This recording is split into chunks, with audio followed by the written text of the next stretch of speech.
Hello guys! So ngayon ay pag-usapan ko natin yung pagbabalik ni Timothy ng US. So, galing sa Tagaytay, bumiyahe na po kami almost 2 hours going to Terminal 3 kung saan doon po siya magpa-antigen test.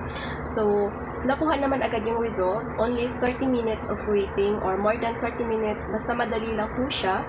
And nung pagdating namin doon sa 3rd floor ng Terminal 3, Gate 6, nandun po yung clinic na kung saan doon po nagpa-antigen test si Timothy, and that one is only I think 630 pesos lang po if I am not mistaken. And yun, agad nakuha po namin yung result, and thanks God, negative po. And from Terminal 3, kumain muna kami saglit. Maganda po kasi sa Terminal 3, madami po siyang mga pagkainan or mga restaurant compare sa Terminal 2 ng Manila Airport. Kumain po kami saglit, and then dumiretso na po kami sa Terminal 2 kung saan doon po yung nakalagay sa ticket niya, Philippine Airlines.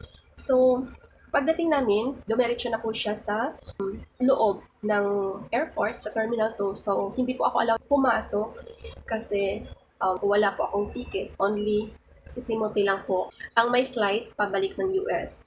So, after nun, nag-drop off po siya ng mga bagahe niya. And then, saglitan lang po siya. After ng drop off, bumalik po siya doon sa waiting area kung saan doon po ako nag-aantay. Natutuwa ako dahil bumalik siya and may time pa kaming mag-uusap.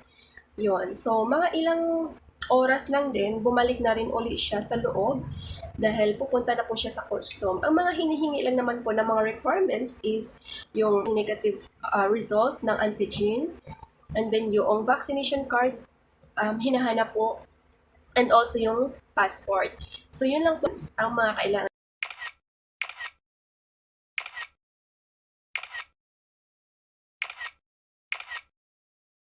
Her alarm goes off and she gets up to watch the morning news.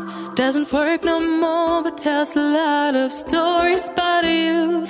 Drinks more lately, ain't got pills in many different colors too.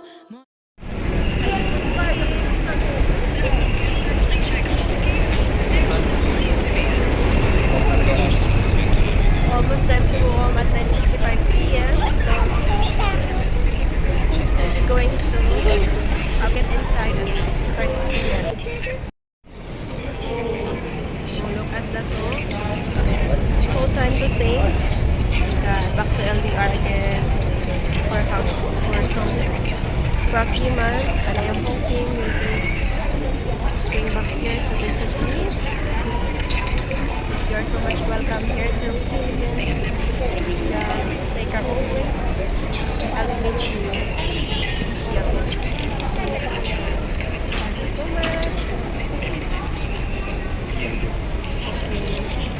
Thank you for coming here in the Philippines. I hope you have so much fun and enjoy while staying here in the Philippines.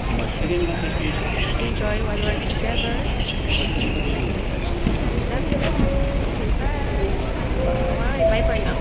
But now the only one is the nurse that helps her move the chair. And now, balik na naman kami ulit sa LDR. So, at least, happy na rin ako. Kahit 6 days lang po yung visit niya, sulit naman yung bakasyon and mga memories na nandito po siya sa Pinas.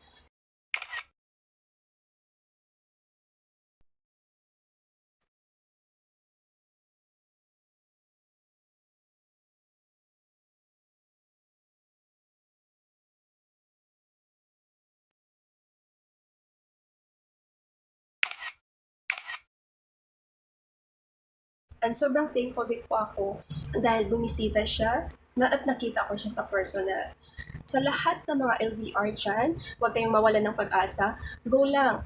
And huwag kalimutang magdasal para balang araw, in a right time, magkikita din po kayo. And hopefully, maging okay na rin ang lahat.